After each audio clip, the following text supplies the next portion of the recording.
یاد کرو وہ وقت جب ابراہیم نے دعا کی تھی کہ پروردگار اس شہر کو امن کا شہر بنا اور مجھے اور میری اولاد کو بت پرستی سے بچا۔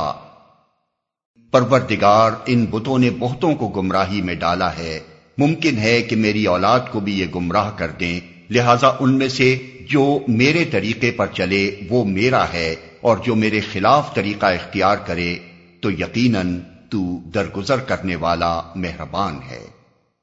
پروردگار میں نے ایک بے آب و گیاہ وادی میں اپنی اولاد کے ایک حصے کو تیرے محترم گھر کے پاس لا بسایا ہے۔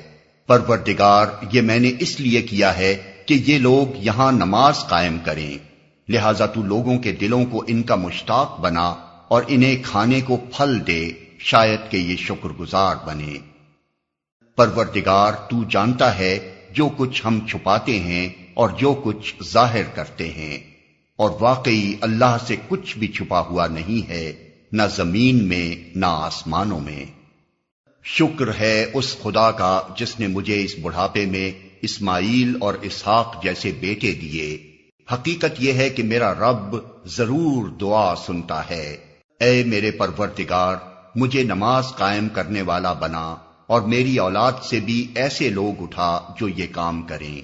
پروردگار میری دعا قبول کر۔